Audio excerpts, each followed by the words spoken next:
اعوذ باللہ من الشیطان الرجیم بسم اللہ الرحمن الرحیم رب اغفر لی وتب علی انک انت التواب الغفور. سورہ انبیاء آیت نمبر 87 اینڈ 88. دو آیت پڑھنے جا رہے ہم. آیت نمبر 87. وَظَنُّونَ إِذْ ذَهَبَ مُغَاضِبًا فَظَنَّ أَن لَّن نَّقْدِرَ عَلَيْهِ فَنَادَىٰ فِي الظُّلُمَاتِ أَن لَّا إِلَٰهَ إِلَّا أَنتَ سُبْحَانَكَ إِنِّي كُنتُ مِنَ الظَّالِمِينَ. رب اشرح لي صدري ويسر لي أمري واحلل عقدة من لساني يفقهوا قولي. اللهم أرنا الحق حقا وارزقنا اتباعه وأرنا الباطل باطلا وارزقنا اجتنابه آمین یا رب العالمین. تو آیت نمبر 87 جو ہے اب وہ ہے یونس علیہ السلام کے بارے میں. اور بائبل میں جو ان کا نام ہے وہ ہے کہ کیا نام ہے ان کا، دماغ سے نکل گیا ابھی کہ ان کا نام مطلب خیر ہم لوگ پڑھیں گے تو آ جائے گا یہاں پر کہ ان کا نام بائبل میں کیا ہے، تاکہ میں اس کو کلیئرلی بول دوں تو اچھا رہتا ہے نا. جونا بائبل میں نام ہے، جونا وہ ٹائٹل ہے ان کا مطلب، لیکن ہمارا عربی کے اندر قرآن کے اندر یونس علیہ السلام. تو جونا جو ہے وہ بائبل کا ہے. تو اب یہاں پر نا یونس علیہ السلام کا قصہ ہے، دونوں آیت انہی کے اوپر ہے. وَظَنُّونَ، ظنون یعنی کہ وہ مچھلی والا. تو یہ اب ٹائٹل ہے ان کا مچھلی والا، اس لیے کہ وہ کوئی مچھلیاں نہیں بیچ رہے تھے بلکہ وہ مچھلی کے پیٹ میں چلے گئے تھے نا، وہ مچھلی کے پیٹ میں جو چلے گئے تھے، اسی لیے یہاں پر اللہ نے ان کو بولا کہ اور یاد کرو وہ مچھلی والا. وَظَنُّونَ إِذْ ذَهَبَ، کہ وہ جب چلا گیا یعنی چھوڑ کر چلا گیا، مغاضباً غضبناک ہو کے، یعنی بہت ہی غصے میں آ کے، مغاضباً یعنی بہت ہی غصے میں آ کے انہوں نے اس جگہ کو چھوڑ دیا جہاں پر اللہ نے ان کو بھیجا تھا رسول بنا کے.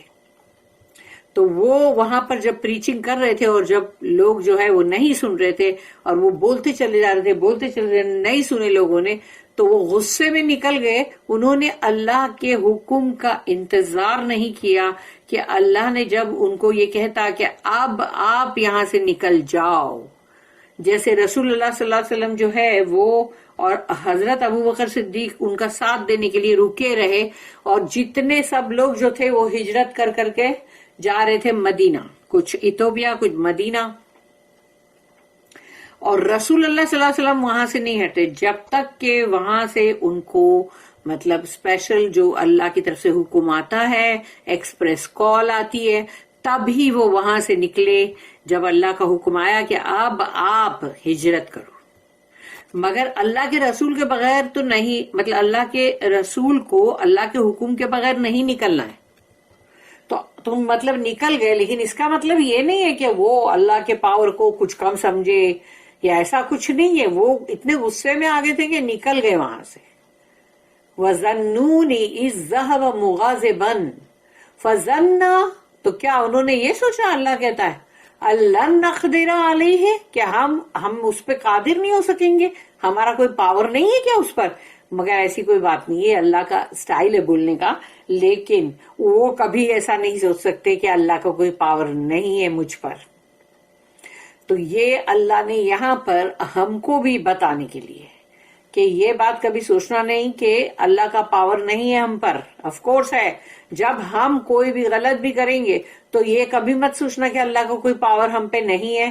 کوئی بھی، یہ تو کیا ان کے رتبے بہت ہی مطلب سوا ہے، بہت بڑے ہیں، رسول ہیں، تو ان کی چھوٹی سی غلطی بھی بہت بڑی ہے. اور ہم جیسے لوگ جو ہے ہم کتنی ساری غلطیاں ہی کر رہے ہوتے، لیکن پھر بھی ہم توبہ استغفار اگر کرتے تو اللہ ہم کو معاف بھی کرتا ہے. مگر یہ یاد رکھنا کہ جس کا مطلب بہت ہی بلند ترین یا بہت ہی بڑا رتبہ ہے، اس کی چھوٹی سی غلطی بہت بڑی بولی جائے گی.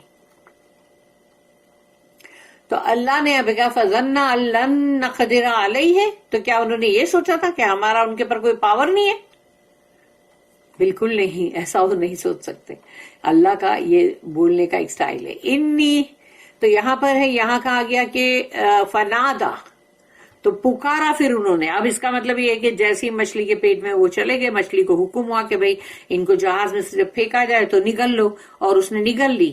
لیکن انہوں نے اس اندھیروں کے اندر، کیونکہ مچھلی کا پیٹ ہے، وہ کوئی روم تو ہے نہیں جہاں صوفہ سیٹ سب رکھے ہوئے، ایئر کنڈیشن آن ہے، فین ہے، کچھ بھی نہیں ہے. پیٹ ہے، وہ پیٹ کی ایک ایک اتڑیاں، اور جو بھی مطلب جب وہ کچھ کھاتی ہے مچھلی تو اس کو ہضم کرنے کے لیے جو چرننگ ہوتی ہے پیٹ کے اندر، وہ چرننگ کے بیچ میں وہ تمام جوسز جو ہے ڈائجسٹ کے اور جو بھی ان کے پیٹ میں ہوتا ہے وہ سب کے بیچ میں ہے نا وہ. تو ان کے ایسیڈک جو اثر ہوتے ہیں چمڑی پہ، تو وہ ان کی چمڑی پر کتنا اثر ہو رہا تھا، اور وہ کس طرح سے اس کے اندر تھے کہ وہ انہوں نے وہاں سے صرف، یعنی ان کی آواز بھی کس طرح نکلی ہوگی، ان کا منہ سب کچھ ہی ایسا ہی ہوگا نا جو مچھلی کے پیٹ کے اندر دب دبا رہا ہے، دب دبا، اور اندھیرا بالکل سمجھ میں نہیں آ رہا ہے کہ ہے کیا. مگر وہاں سے انہوں نے پکارا، فنادا فی الظلمات، یعنی اندھیروں کے بیچ سے انہوں نے پکارا، ان دیٹ لا الہ الا انت سبحانک انی کنت من الظالمین. تو یہ وہ دعا ہے یونس علیہ السلام کی جو بہت زبردست ہے، اور اس کو ہم کو ہمیشہ پڑھنا چاہیے. دعا جب ہم مانگتے اس کے اینڈنگ میں بھی پڑھنا چاہیے، اور اکیلے کے لیے پڑھنا ہے تو پھر پڑھو کہ لا الہ الا انت سبحانک انی کنت من الظالمین. اور اگر پلورل میں پڑھنا ہے کہ نہیں ہم کو ہمارے سب اہل و عیال کے لیے پڑھنا ہے، تو پھر تم کو یہ بولنا پڑے گا کہ لا الہ الا انت سبحانک انا کنا من الظالمین، کہ یا اللہ تیرے سوا کوئی اور الہ نہیں ہے، کوئی اور معبود نہیں ہے، تو ہی ہے. انتا سبحانک، پاک ہے تو ہر چیز سے. تو یہ جو ہم سبحانک یا سبحان اللہ جو ہم بولتے ہیں، تو ہم کو یہ چیز کی خبر ہونی چاہیے کہ جب ہم سبحان اللہ کی تسبیح بھی پڑھتے ہیں نا، اور یہاں پر جو سبحانک کہا گیا نا، تو اس کا مطلب ہے کہ تم نہ تو اللہ کے لیے کوئی بھی غلط بات سوچو گے، اور نہ ہی تم اللہ کے لیے تم ایسا سوچو گے کہ یعنی کہ اس نے، یا تو اللہ نے ہمارے ساتھ کچھ غلط کیا، یا اللہ کے لیے کوئی غلط بات سوچو، یعنی شرک کرو، اللہ کے ساتھ کسی کو ملاؤ، یا اللہ نے ہمارے یہ نہیں کیا، یہ نہیں دیکھا، یا پھر کوئی بھی ایسی بات جو کہ اللہ کے شایان شان نہیں ہے. تو اسی لیے سمجھ کے کرنا بات کہ جب سبحان اللہ بولتے ہو تو اس کا مطلب یہ تم بولتے ہو پاک ہے اللہ تو، مطلب ہر عیب سے. تو پھر عیب مت لگاؤ کہ اللہ تو نے سنا نہیں، اللہ میں اتنی دعا کیا تو سنتا ہی نہیں ہے، یا اللہ میرے پہ ظلم کیوں کر رہا ہے. تو یہ تمام چیزیں جب تم اللہ کو بولتے ہو تو یعنی تم اللہ پہ الزام دھرتے ہو. تو جب سبحان اللہ یہ سب بولیں گے تو پھر اللہ پہ تم الزام بھی نہیں دھر سکتے، اور نہ ہی تم یہ سمجھ سکتے ہو کہ اللہ کے ساتھ کوئی اور بھی الہ ہے یا کسی اور کو تم پکارو. تو اس کا مطلب یہ ہوا کہ تم نے وہ سبحان اللہ کی تسبیح جو ہے اس کو رد کر دیا، ختم. اس لیے وہ تسبیح بھی پڑھو تو بہت سوچ سمجھ کے دھیان سے پڑھو، اور اپنے اعمال پہ دھیان رکھو کہ کہیں ایسا نہ ہو کہ تم دوسرے کو کسی کو پکارنے لگو اور سوچو کہ ابھی یہ بھی ہے نا یہ پورا کر دے گا، یا اللہ نے میری بات سنا نہیں ہے، ارے اللہ نے فلانا میرا کام اللہ کیسے کرے گا، میں ہی کروں گا تو ہوگا، فلانا کرے گا تو ہوگا. یہ سارے عیب ہیں. تو یہ عیب لگانا بند کر دو. لا الہ الا انت سبحانک انی کنت من الظالمین، میں ہی تھا جس نے ظلم کیا، جس نے رونگ کیا، جس نے غلط کیا. میں ہی تھا یا اللہ، تو نہیں. تو تو پاک ہے اس سے کہ تو کچھ بھی غلط کرے. یعنی میں مچھلی کے پیٹ میں بھی اگر چلا گیا ہوں تیرے حکم سے، مچھلی کو تو نے حکم کیا اور اس نے مجھے نگل لی، تو وہاں تو نہیں ہے غلط میں ہی ہوں. And remember Zunnun, when he departed in wrath, he imagined that we had no power over him, but he cried through the depths of the darkness, there is no God but you. Glory to you. I was indeed wrong.